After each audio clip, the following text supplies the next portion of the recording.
the trade deadline just got over and some crazy moves have just happened. In today's video, we are going to be talking about the winners and the losers in the trade deadline. Now, the trade deadline has just ended, and probably this video is going to be uploaded tomorrow. I will try really hard to make it uploaded today. Most likely, it will be uploaded tomorrow. But let's just get into the winners and losers of this trade deadline. Let's start with the winners. So, for this format, we are going to have 3 winners and 3 losers. There's going to be 3 different teams across the board. So, the first winner are the Denver Nuggets. Now, the Denver Nuggets aren't the biggest winners in the trade deadline. They made some pretty good moves. They traded for Aaron Gordon. And Aaron Gordon is a guy who could replace Jeremy Grant, a good 3-and-D player, and he has a good opportunity in Denver. And they also got JaVale McGee, and JaVale McGee gives them size and also gives them some defense. JaVale McGee is going back to Denver. Not the most exciting JaVale McGee trade, but the Denver Nuggets made some pretty awesome moves, pretty good moves right here. And the Denver Nuggets, they're looking pretty good. The only reason I put them at number 3 as the third best winner in the trade deadline is because they did not make a big move. They could have went out there and been in the Kyle Lowry sweepstakes. It is surprising that Kyle Lowry didn't get traded, but still, I think they had enough pieces to trade for him. They have Michael Porter Jr., they have Bol, and more. Overall, the Nuggets did a really good job in the trade deadline. Next up on the list for the trade deadline, for the winners, is the Chicago Bulls.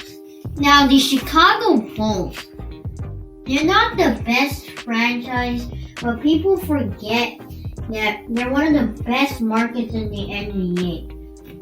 Now, they surprisingly traded for Nikola Vucevic, a great player, an NBA All-Star. He's averaging 24 points per game and 10 rebounds. And overall, Nikola Vucevic has been having a great season. Nikola Vucevic to the Bulls gives them a great big man. He's not the youngest player, but this proves that the Chicago Bulls want to win now. You've got a lob threat, which the Bulls severely need. And then they went out there and got Troy Brown Jr. and Mo Wagner. And they flipped Mo Wagner to the Celtics for a guy like Daniel Theis. Now, Daniel Theis, he is a great player. Daniel Theis can rim protect, and he's a good rebounder, and he's a good roll man. The Chicago Bulls, now that they've traded for Nikola Vucevic, people don't mention that their defense isn't the best. You don't got the best defense with Zach LaVine, with Lauri Markkanen, and with Nikola Vucevic, but now they kind of address that with a trade for a guy like Daniel Theis. And Daniel Theis is a really good player right here.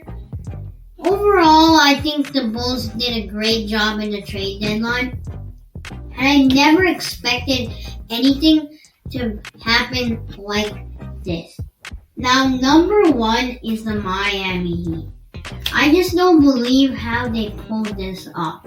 They traded for Victor Oladipo, and you would expect them to trade Duncan Robinson. You would expect them to trade Kendrick Nunn.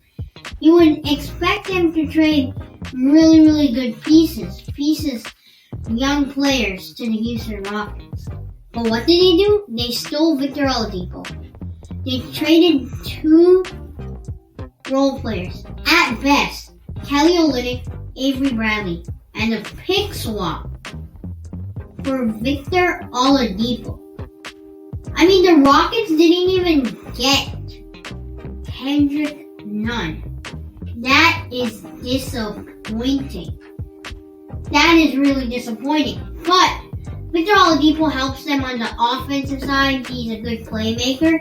And especially on the defensive side, the Miami Heat are scary. And they also got a guy like Nemanja Bjelica. Nemanja Bjelica. He's just a really good player right now. And Nemanja Bjelica, a good power forward.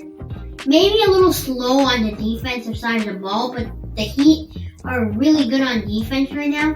But Nemanja Bjelica could shoot threes, and he can play decent defense. But overall, he's a power forward that the Miami Heat need. The Miami Heat are really, and when I mean really, they are really struggling at the power forward position. So this is a great move. Now let's get to the losers of the trade deadline. At number 3 on this list is the Boston Celtics. Now, the Boston Celtics, they're a really promising team, but they have been disappointing. Now, they traded for Evan Fournier. A good trade. He only traded 2 second-round picks. But they had that exception. It's like a gift card, basically. But they had that exception. And they still have it. And they use it on Evan Fournier. Could be a good bench piece.